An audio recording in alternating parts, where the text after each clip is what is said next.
अब आप देखें, ये तमहीद बांधी थी मैंने एक बात करने के लिए।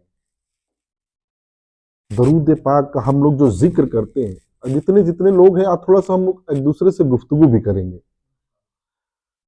कोई 5 हफ्तों से, 2 महीनों से, 4 महीनों से जितने भी लोग आ रहे हैं, ईमानदारी से बताएं कि जिक्र का कुछ असर हुआ कि नहीं हुआ।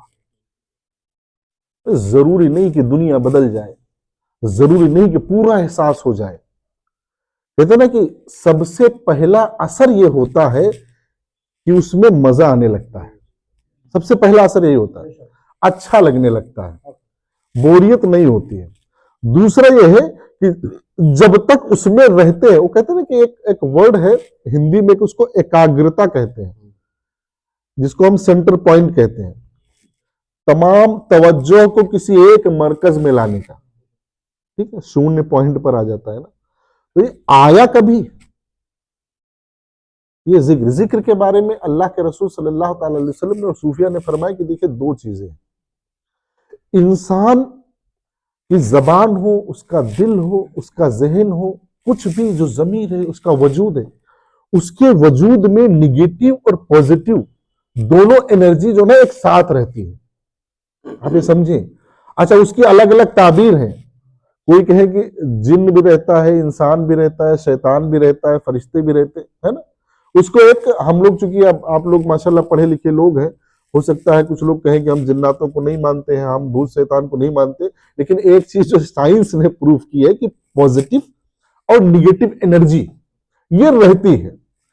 निगेटिव एनर्जी कभी खत्म नहीं होती और ना ही पॉजिटिव एनर्जी कभी खत्म होती है। दोनों का झगड़ा रहता है, हमेशा हमेशा इसका झगड़ा रहता है कि कौन किसके ऊपर गालिब आएगा। कहते ना कि कोई किसी पर हावी नहीं होता है।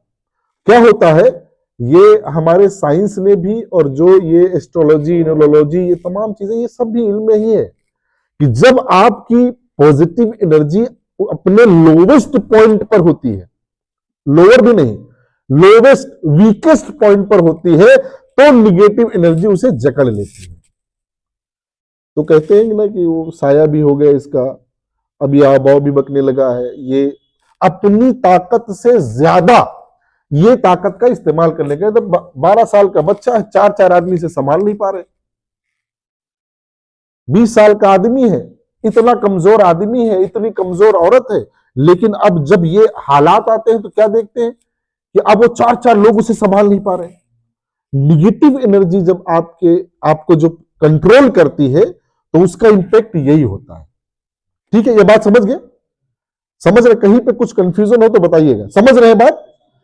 अब देखें कि पॉजिटिव एनर्जी को हमेशा किस तरीके से आपको बैलेंस करना है, उसकी एक मिसाल अल्लाह के रसूल सल्लल्लाहु अलैहि वसल्लम ने, तमाम सूफिया ने एक बात पर बहुत जोर दिया है। एक बात पर, किसी भी वली, किसी भी सूफी, और अगर वाकई वो शेख की तरबियत के सिलसिले का पीर है, तो उसने अपने हर मुरीद को एक चीज जरूर कही है कि आप हमेशा जिक्र करते रहें।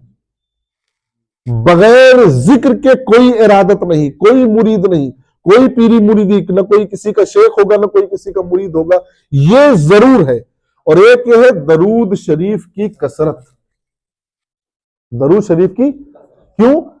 क्योंकि अगर जबान पर दरूद है, जबान पर जिक्र है, तो क्या होता है कि जबान पर जिक्र की वजह से जो पॉजिटिव एनर्जी है, वो कहते हैं ना कि आप किसी एक जगह पर मारते रहिए तो उसके जो लेयर्स है, उसका जो दायरा है, उसका वो बढ़ता जाएगा। भाई आपने एक बार मारा तो 4 सेंटीमीटर का हुआ, दोबारा फिर उसी पर मारा तो एनर्जी डबल हो गई, फिर मारते मारते तो उसका दायरा बढ़ता है। जबान पर किया हुआ जिक्र हो सकता है आपको समझ में ना आए, ऐसा भी हो सकता है ना कि आप कुरान पढ़ते समझ में आता है, नहीं आता, लेकिन उसका असर होता है कि नहीं होता है? होता है कि नहीं होता है? तो जब जब आप जिक्र करते रहेंगे तो पॉजिटिव एनर्जी का दायरा बढ़ता रहेगा, एक बात। दूसरा, निगेटिव एनर्जी दबती जाएगी, और जब बढ़ता जाएगा, जबान की तासीर के बाद ये जाता है हलक में,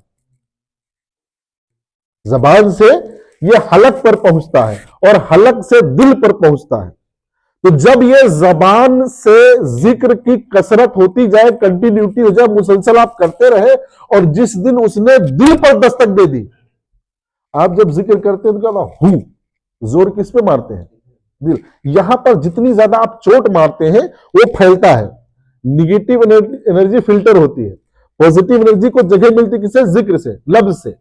वो जैसे जैसे आप अल्लाहू अल्लाहू अल्लाहू, तो भाई अल्लाहू अल्लाह कहते हैं, इसकी जो वेब है ना, ये उस एनर्जी को जो है ना कंज्यूम करते करते निगेटिव एनर्जी खत्म करती है।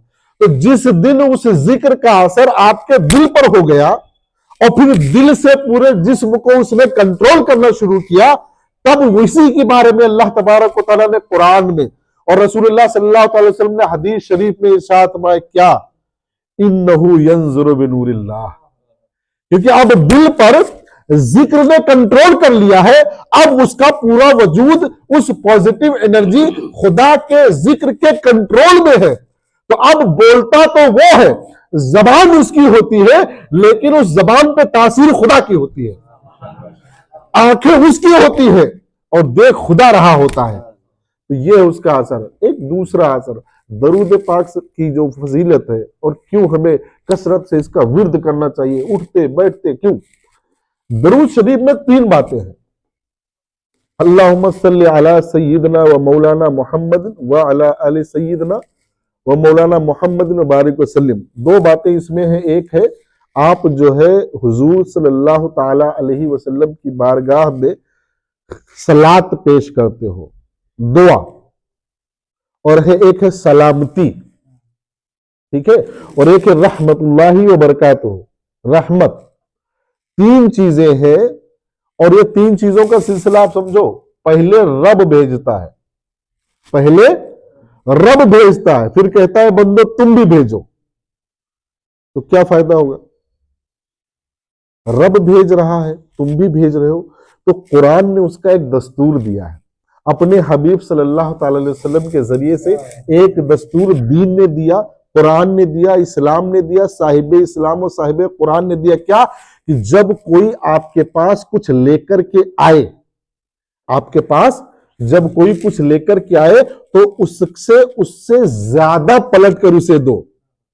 तो जो रहमतों का नजराना आप खुदा और रसूल की बारगाह में लेकर के जाते हो, तो खुदा अपने महबूब से और महबूब अपने खुदा से ये एक कहता है कि अरे मेरे रब, मेरे ये चाहने वालों ने ये नजराना पेश किया है, और तेरा ही कानून है कि अगर वो 1 लेकर के आए तो मुझे 100 नवाजता है, उसे 7 देता है, 7 से 7 100 करता है। तो आप सोचो, दिन में आपने 1 मर्तबा अगर खुदा के महबूब की बारगाह में रहमत, सलामती और दुआ का नजराना पेश किया है, और रब जब उसे बढ़ा कर दे, एक दिन में आपको कितनी मर्तबा खुदा और खुदा का महबूब आपकी सलामती चाहता है, आपके लिए दुआएं करता है, और आपके ऊपर रहमत के नाजिल होने की जमानत और गारंटी लेता है। ये एक दरूद पाक की फजीलत है। अब आप सोचो कि दिन भर में आपको कितनी मर्तबा